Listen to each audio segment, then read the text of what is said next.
Larawan upang maging-obsess sa iyo ang taong mahal mo. Ibulong lamang ito ng 3 beses. Hello mga guys, kumusta kayo? Panibagong araw, panibagong video na naman tayo.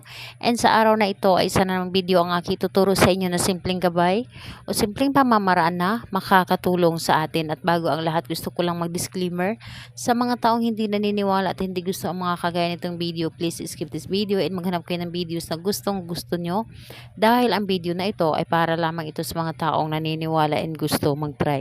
Sa lahat po ng mga nagko-comment dito sa aking video dito sa loob ng aking channel, mag-ingat sa lahat ng mga nagre-reply sa inyo na dinadala kayo sa kanilang WhatsApp in Imo app upang makaiwas po tayo sa scam.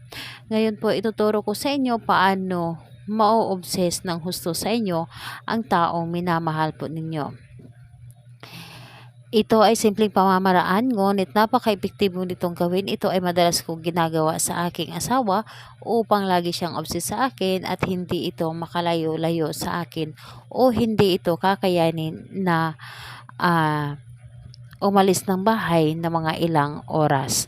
So, ituturo ko sa inyo kung paano ko ito ginagawa.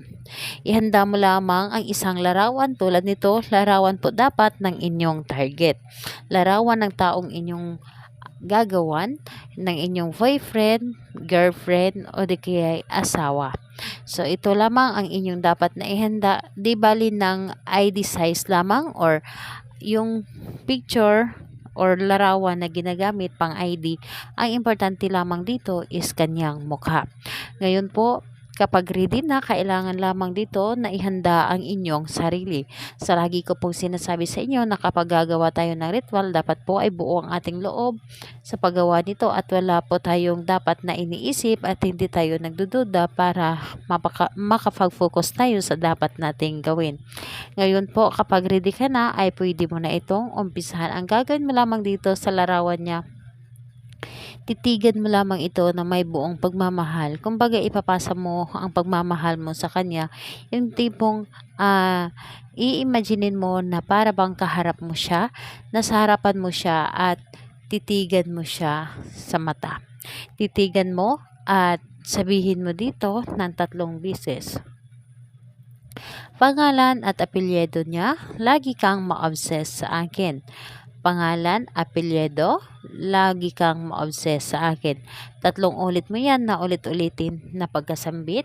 At pagkatapos mo itong sambitin, ang taong ito or ang larawan na ito ay iyong halikan na may buong pagmahal. Yung tipong feel na feel mo yung pagkahalik mo sa kanya.